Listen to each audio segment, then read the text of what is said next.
இனிமே கண்ணை மூடிட்டு கடலை எண்ணெய் வாங்கலாம். ஏன்னா மந்த்ரா கடலை எண்ணெய் இதயத்தின் தயாரிப்பு.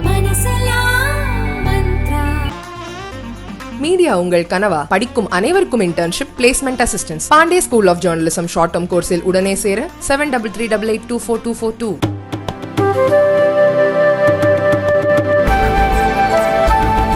அரவிந்த் கெஜ்ரிவாலுக்கு இடைக்கால ஜாமீன் வழங்கினால் நேர்மையற்ற அரசியல்வாதிகள் குற்றம் செய்ய அனுமதிக்கும் வகையில் தவறான முன்னுதாரணம் ஆகிவிடும் என்று உச்சநீதிமன்றத்தில் தாக்கல் செய்த பிரமாண பத்திரத்தில் அமலாக்கத்துறை தெரிவித்துள்ளது. புதிய மதுபான கலால் கொள்கை முறைகேடு வழக்கில் டெல்லி முதல்வர் அரவிந்த் கெஜ்ரிவால் கைது செய்யப்பட்டு சிறையில் அடைக்கப்பட்டார்.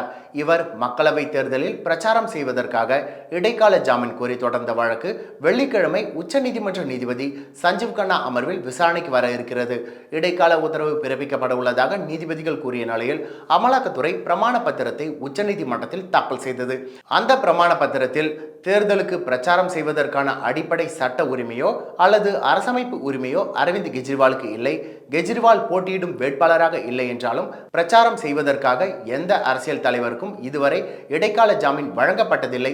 பிரச்சாரம் செய்வதற்காக இடைக்கால ஜாமீன் வழங்கினால் அது தவறான முன்னுதாரணம் ஆகிவிடும். அரவிந்த் கெஜ்ரிவாலுக்கு இடைக்கால ஜாமீன் வழங்கும் பட்சத்தில் அனைத்து நேர்மையற்ற அரசியல்வாதிகளும் குற்றங்களை செய்ய வழிவகுக்கும். தேர்தல் காலம் என்ற போர்வையில் விசாரணையை தவிர்க்கும் சூழலை இது ஏற்படுத்தும் என்று பிரமாண பத்திரத்தில் தெரிவிக்கப்பட்டுள்ளது.